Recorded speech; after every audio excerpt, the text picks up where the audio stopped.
The 3764 Elvis Presley Boulevard. Hit it, Elvis. You got me.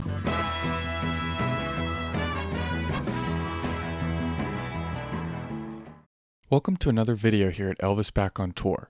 Today we have an exciting venue for you and one that I've been wanting to visit for a long time. The Thomas J. Frericks Center, formerly known as the Fieldhouse at the University of Dayton in Dayton, Ohio. Elvis performed here twice, both on May 27, 1956. The Fieldhouse opened in the early 1950s and could seat around 5,000. Surprisingly, when Elvis performed here, neither show was filled to capacity. Hey guys, so right now I am walking down the hallway of what was the Fieldhouse. This is where Elvis performed twice on May 27, 1956. It has changed a substantial amount. They've done some renovation, they redid the floor. But right now, I'm just walking around getting some lineups that we will add in the video and show you how it's changed since Elvis performed here in 1956. Before arriving in Dayton, Elvis performed in Columbus, Ohio the day before.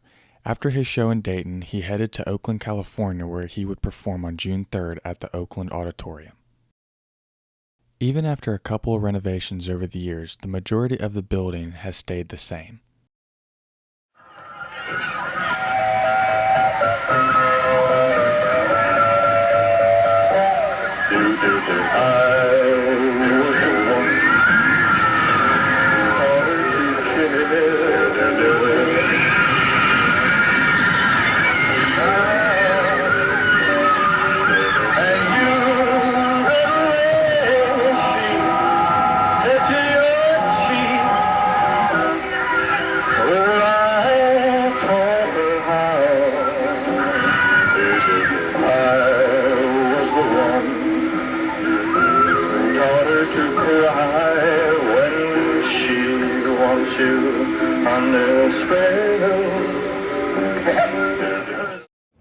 Alright, so right now I'm going to show you the first lineup that I've been able to determine. There is a ton of lineups in this building, which is good for us obviously, but this is where, right here, this is where a couple photos were made of Elvis on a stairwell, either before or between shows.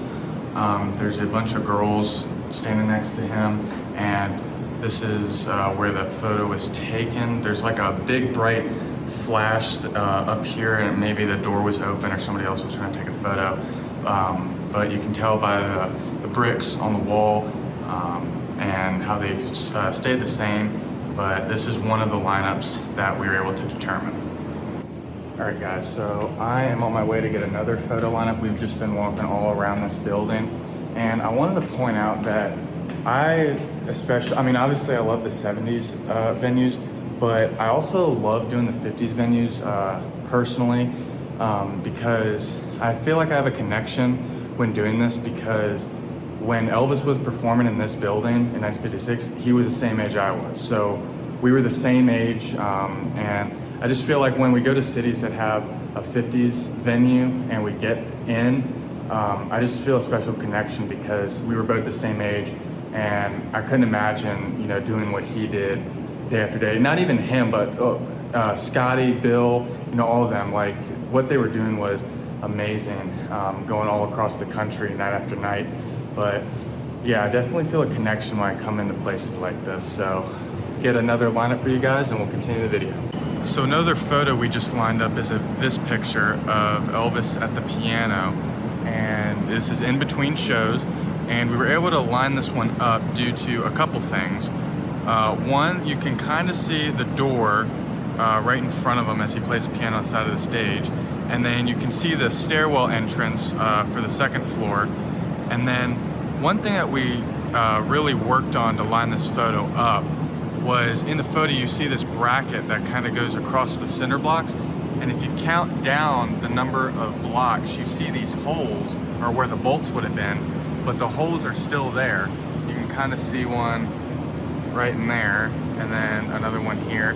So we were able to figure out that this is where he would have been playing. He would have been maybe 15 feet off that wall, and then you can see the beam on the ceiling that goes across above his head.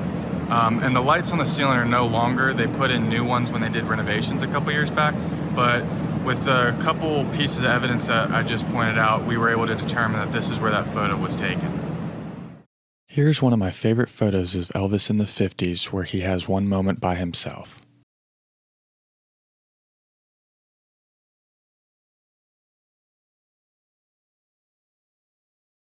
Thank you for watching. Be sure to subscribe as well as follow us on all of our social media accounts using the link in the description below.